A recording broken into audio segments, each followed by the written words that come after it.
So,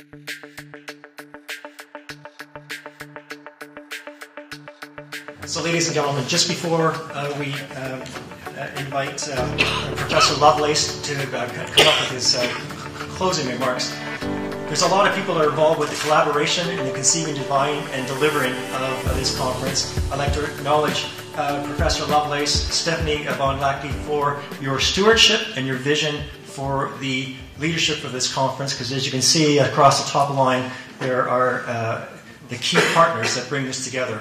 I would be remiss not to acknowledge the Canadian Army Land Warfare Centre and specifically Lieutenant Colonel Chris Rankin, who came up with the initial concept and vision about a year ago for this particular conference, and Lieutenant Colonel Ron Bell, who has added his value for our deliberations later this evening for next year's conference. Lastly, but not least, because I don't want to undermine our closer, for those that are in uniform like myself, these conferences are very, very important for us. For some of you, it's the first time that you've been to a conference, and for others, you're old hands at it. But I do believe it's very important that we rub antlers with the academics, government, business, non-governmental organizations in conferences like this, because in the tyranny of today, where we're working all the time, these conferences allow us to reflect on the doctrinal, force development, employment, ethical, legal ramifications that will inform our judgment of commanders, their judgment as staff, advising commanders, and the like. So I ask you, my cri de coeur to all of you in uniform, is that when you go back to your bosses, whether you're the COs, your division commanders, your section heads, your colleagues, tell your bosses about the conference, what you learned, what you took away, what you didn't like about it. But I'd like to see you as advocates in uniform to encourage attendance of this conference in the future, but more importantly, broadly, a wide range of military and civilian conferences that are held at colleges, universities, and the like, so that you or your colleagues can go out and inform your judgment. I think this is a real challenge within the Canadian forces and certainly within the Canadian Army. So with that, because I'm between you and our closing remarks and whatnot, Dr. Lovelace. Thank you, Colonel Walker. And for those I haven't met, as Colonel Walker mentioned, I'm Doug Lovelace from the Strategic Studies Institute at the Army War College. And I'd just like to take a moment just to mention a couple other names. In addition to Dr. Steve Mess, who's been my colleague at the Strategic Studies Institute for over 20 years now, Professor Trey Braun has been instrumental in coordinating this conference and those that preceded it as well. And Lieutenant Colonel Eric Avenatti, you may not have met. If you could raise your hand, Eric. He is a trained strategist, a very well-qualified strategist within the U.S. military that I've given the very unenviable duties to figure out how we could legally participate in this conference. And he did that for us, and so our hats off to him. Now, I've been asked to give closing comments to the conference, and when I looked at the comprehensive nature of the agenda for the conference, I wondered how in the world could you give closing comments to a conference like this, and why would you want to, for that matter? And then I thought, well, this is a trick. I'm being thrust into a situation where everything that could possibly be said about this topic has been said. It just hasn't been said by everyone yet. And I hope that wasn't true. But then it actually, the light lit, and I understood why I'm here. And I'm here to ameliorate the post-conference withdrawal symptoms that will occur, or would have occurred, if we had just abruptly ended the conference with the last panel. And so I'm going to try to do that for everyone here. And I'll do that hopefully not restating what has been said already, although some of it will, I think the term was rhyme, although it may not repeat with some of the things that have been said already. But I'll just cover a few points. And the first point that I'd like to talk about that wasn't covered at all yesterday, I don't think, and it was covered late this morning and into the afternoon, and that is was our focus most of yesterday and for part of today on the use of robotic systems in war Was that focus correct, or should we have focused a little bit more broadly as the subject? The title of the conference indicates the use of robotics in military operations, because we all know that military operations include much more than war. In fact, a point that I've made many times, that as far as the U.S. armed forces are concerned, and I would dare say probably the armed forces of both nations in the world, war is the exception, not the rule. Peace is the rule, with occasional excursions into war, and then with the hopes of returning to peace, a better peace, as soon as we can. So anyway, my question is that should we focus a little bit more broadly on the well, you can call it the spectrum of conflict, if you will. I'm kind of old school, and we talked about the threat spectrum, and so when you say the spectrum of conflict, that's kind of mixing terms. Or some people prefer the continuum of military operations, which I kind of prefer, rather than the spectrum of conflict. Should we have focused more on that rather than on war? Now, when we started out yesterday morning, we talked about the use of robotics in securing wide areas, or wide area security, which of course is U.S. Army Training and Doctrine Command concept. And we also talked about the use of robotics in combined arms maneuver, or CAM, as Trey talked about. But we didn't really. General McMaster didn't really talk about the other two ends of that spectrum. That is the end that represents the peacetime competition among nations, which is an environment that would like to be the persistent environment.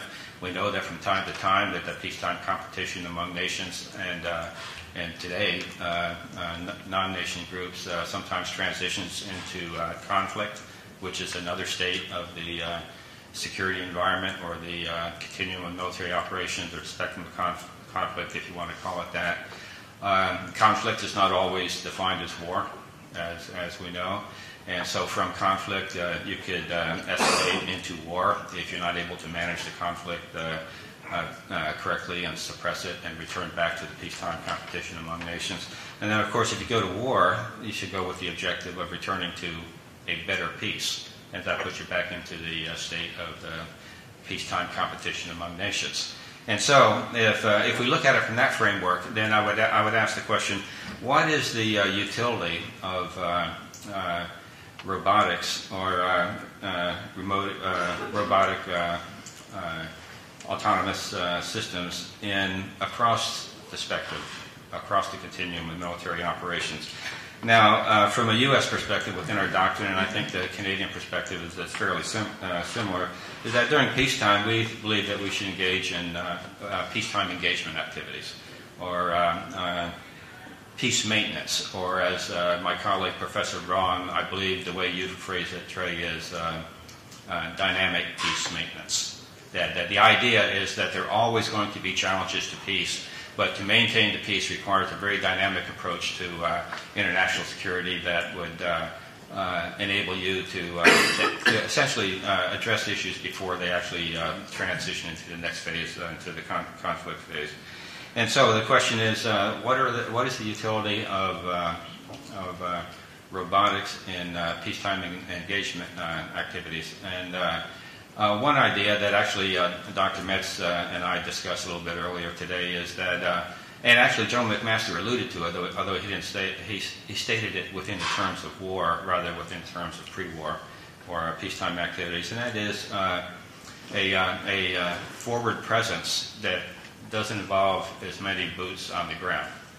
In other words, can you use robotics as a substitute for the density of troops that you need for a given area size, rather than having a large footprint of boots on the ground? And so the American acronym is BOG, boots on the ground, and we could keep the same acronym, but we just call it bots on the ground, I suppose. And but anyway, the idea is that even during the peacetime engagement phase, could we actually make use of these robotic systems? And I think it's a good question to ask. I was very pleased to hear, mostly today, but a little bit yesterday, that there are those of us who believe that the presence of robotic systems provides a deterrent effect. Now, I agree 100% with Stephanie, and that is that the weapons of mass destruction during the Cold War provided a deterrent effect. But it was a different deterrent effect. That deterrent effect essentially set the upper limit of the threshold for conflict.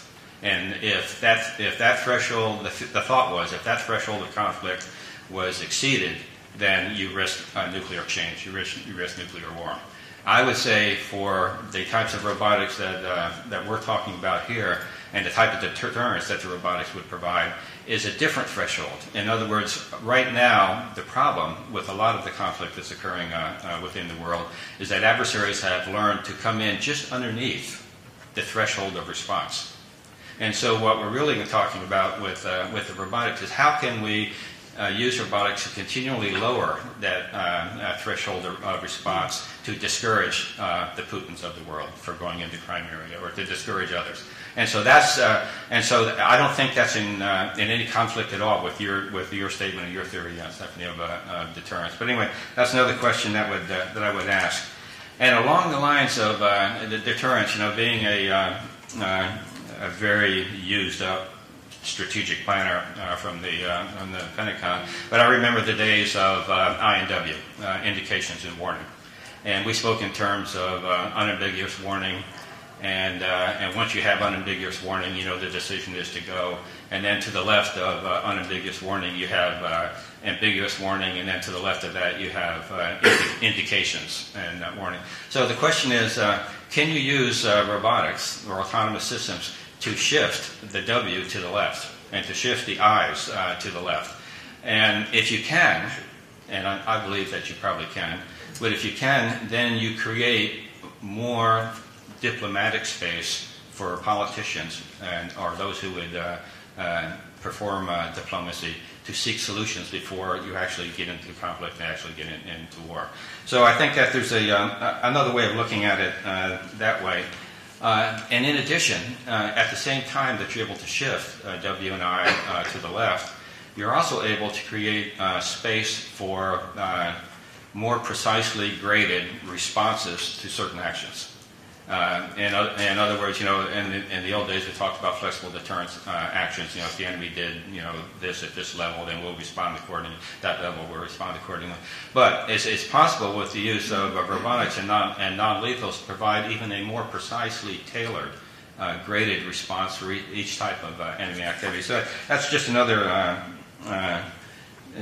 consideration I'd ask you to consider. General Reimer, when he was Chief of Staff of the U.S. Army, it's been quite a while ago, so I'm revealing my age, but he said when we were talking about non-lethal weapons, we need something between shouting and shooting. And so that's why we need non-lethal weapons. In fact, Dr. Metz and I co-authored a piece many, many years ago on non-lethals that talked about that. And so can robotics fill that space between shouting and shooting for conflicts that you don't really want to be triggered into a shooting match, into a shooting contest right away, but you know that shouting is not enough. And so that's one side of the coin of that particular consideration.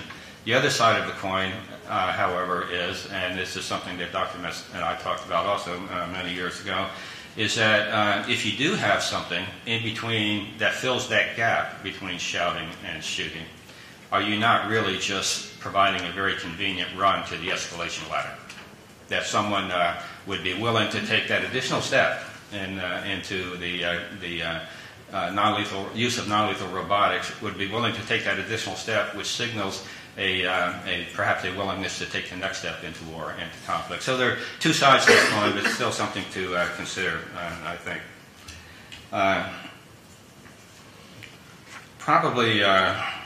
We probably need a little bit more comprehensive analysis of the role, if any, that robotics should play in homeland security and homeland defense. We talked about it, and we talked about it meaningfully in some ways, but I don't know I don't know who within the U.S. government, for example, whether it be the Department of Homeland Security, Department of Defense, the law enforcement agencies like the FBI, I don't know who is really looking at what rules should govern the use of robotics for Homeland Security and Homeland Defense. I haven't read anything about it. I haven't heard anything about it, and so I kind of think that it might not be addressed. Now, everyone knows that since we had the I guess I have to say drone, but that little four-rotor thing that flew into the yard of the White House. Since we had that, and since we had the fellow who took off from Gettysburg, not too far from the Army War College, wasn't one of our faculty, I can tell you that, and flew his ultralight into the Congress. Since we've had that, there's been a renewed emphasis on domestic laws to regulate the use of unmanned aerial aircraft within the United States. But beyond that, I just haven't seen very much at all. So that's probably an area that we might want to take a look at also. Evolution versus revolution. I don't know, maybe I think it sounds like the consensus of the group is that we're all convinced that it's just going to be evolution. When Pete Singer said last night, he says, no, it's going to, the human will be out of the loop within our lifetime. And I've very rarely found reasons to question some of Pete's analysis. But it seems like the jury is still out on that. And then another way of looking at it, what difference does it really make if it's evolutionary? And interestingly, about 15 years ago, I wrote a piece on the modular forces and that sort of thing that was titled, and that was right in the middle of the revolution of military affairs, that I titled The Evolution of Military Affairs. Because the point that I was making was that things that appear to be evolutionary in retrospect may prove to have been revolutionary.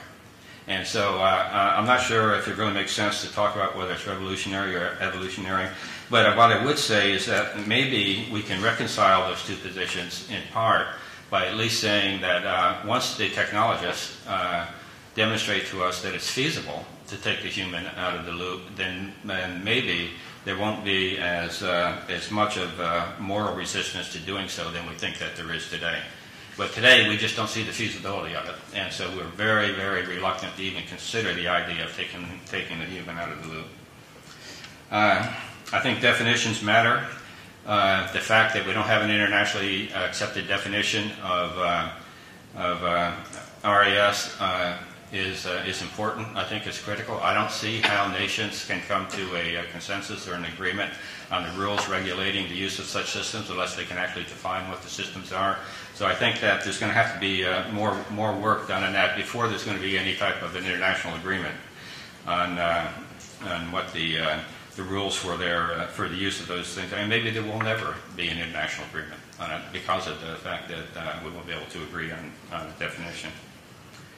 I was, of all the things that Pete Singer said last night, the thing that kind of shocked me the most, I guess, is when he said within the next 9 years, the People's Republic of China is going to develop and produce 41,000 remote autonomous systems. That's a lot.